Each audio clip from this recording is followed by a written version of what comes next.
makapag-splice ka ng assist cord. Okay, so gamit lang natin is itong medyo may kalakihan lang na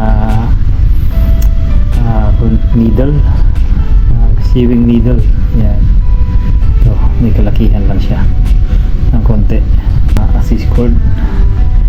And then itong needle na to, so ito kasi hindi sasabit, unti-unti nyo lang insert nyo lang to dito sa gitna.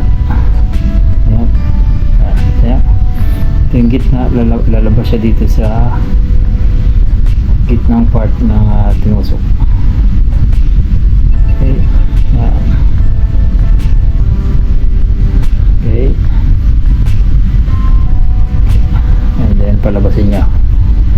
Okay, ayan, lumabas siya. Ayan yung dulo, ay yung ring. Pasok mo na ngayon, pasok mo muna siya dito sa ring.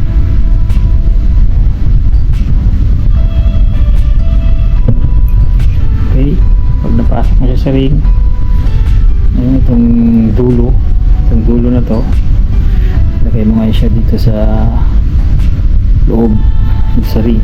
So yan, konti lang. Yan, yan lang ang position niya, konti lang talaga. And then ngayon i-massage mo ng konti, insert mo na siya, mas madali siyang insert. Lain mo na itong okay, and then tanggal. Simple. Adjust mo na lang yung dulo. Okay, and that's it. Simple and easy.